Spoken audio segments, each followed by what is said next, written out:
మీరు చదివించాలనుకుంటున్నారు, స్కాలర్షిప్లు ఇస్తున్నాడా అని అడుగుతున్నా, వస్తున్నాయని అడుగుతున్నా మిమ్మల్ని. నేను చదివిస్తా, ఏదో ఆయన పెద్దగా చదివిచ్చేస్తున్నానని మాట్లాడుతున్నాడు. చదివించలా, స్కూలుకు రంగులేస్తే నాణ్యత పెరగల, పిల్లలకు చదువు రాదు. చదువు రావాలంటే టీచర్ల నియామకం జరగాలి, సక్రమంగా టీచర్లు చదువు చెప్పాలి. నాణ్యమైన చదివిస్తే ప్రపంచాన్ని జయించే శక్తి మన పిల్లలకు ఉందని మరొక్కసారి మీ అందరికీ తెలియజేస్తున్నా. అలాంటిది విద్యని నాశనం చేశారు. విద్యాశాఖ మీద జగన్ తెగులు వచ్చే పరిస్థితి వచ్చింది. మొత్తం విద్యా వ్యవస్థ భ్రష్టు పట్టిపోయే పరిస్థితికి వచ్చింది. నేను ఒకటే మీకు చెప్తున్నాను, ఈయన అంటాడు ఏదో క్లాస్ వార్ అని, కాదు క్యాష్ వార్. నేను పదే పదే చెప్తున్నా, రాష్ట్రంలో ఉండే డబ్బులంతా ఎక్కడికి పోయిందంటే, ఎక్కడికి పోయింది తమ్ముళ్ళు అని మిమ్మల్ని అడుగుతున్నా. తాడేపల్లి కొంపకు పోయిందా లేదా అని మిమ్మల్ని అడుగుతున్నా.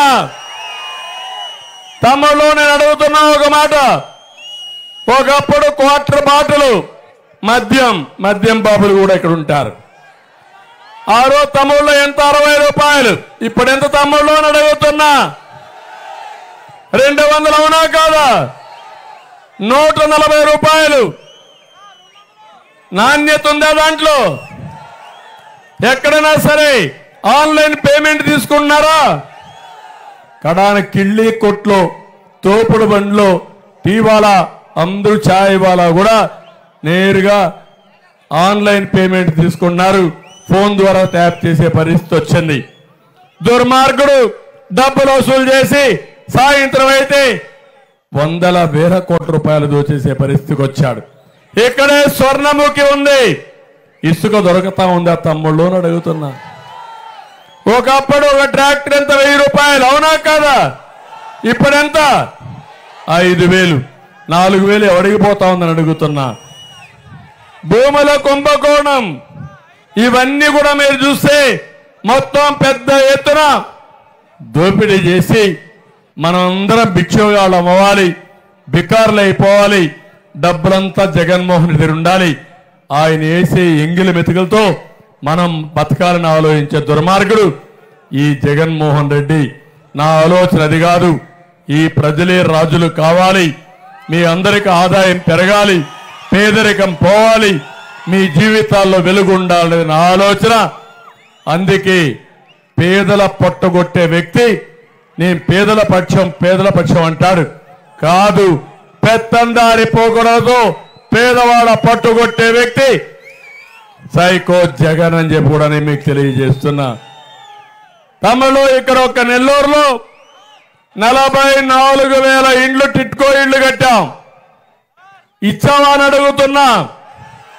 రంగులేసుకున్నావు, ఎందుకు ఇవ్వలేదని అడుగుతున్నా. నేను ఇప్పుడు హామీ ఇస్తున్నా, నేను వస్తానే టిట్కో ఇళ్లన్నీ ఉచితంగా మీకు ఇచ్చే బాధ్యత తీసుకుంటాను. నీకు మాత్రం 400, 500 కోట్లు ఖర్చు పెట్టి ఊరికొక ప్యాలెస్ కావాలి. విశాఖపట్నంలో ఒక ప్యాలెస్, బెంగళూరులో ఒక ప్యాలెస్, హైదరాబాద్లో ఒక ప్యాలెస్, ఇడుపులపాయలో ప్యాలెస్, చెన్నైలో ప్యాలెస్, కడపలో ప్యాలెస్. ఏం తమ్ముళ్ళు మీకు ఇల్లు కట్టించాడు, ఎంత ఇచ్చాడని అడుగుతున్నా. 1 సెంటే కదా ఇచ్చిందని అడుగుతున్నా. ఆ ఇల్లు ఏంటి పెద్ద ఇల్లు అని అడుగుతున్నా. ఆ ఇల్లు చూస్తే ఏం తమ్ముళ్ళు, ఆ ఇల్లు మీ నివాసయోగ్యం అని మిమ్మల్ని అడుగుతున్నా. రోడ్లున్నాయని అడుగుతున్నా, నీళ్లు ఇచ్చాడా అని అడుగుతున్నా, కరెంట్ ఉందా అని అడుగుతున్నా. వాగులు, వంకలు, గుట్టల్లో మీకు ఇంటి జాగా 1 సెంట్ ఇచ్చి దానకర్ణుడు మారిగా పోజులు కొట్టే దుర్మార్గుడు ఈ జగన్మోహన్ రెడ్డి. నేను ఆ ఇండ్లు క్యాన్సిల్ చేయను, ఆ ఇండ్లోనే ఇంకా మెరుగైన సదుపాయాలతో మీకు ఇండ్లు కట్టిస్తానని మీ అందరికీ హామీ ఇస్తున్నా.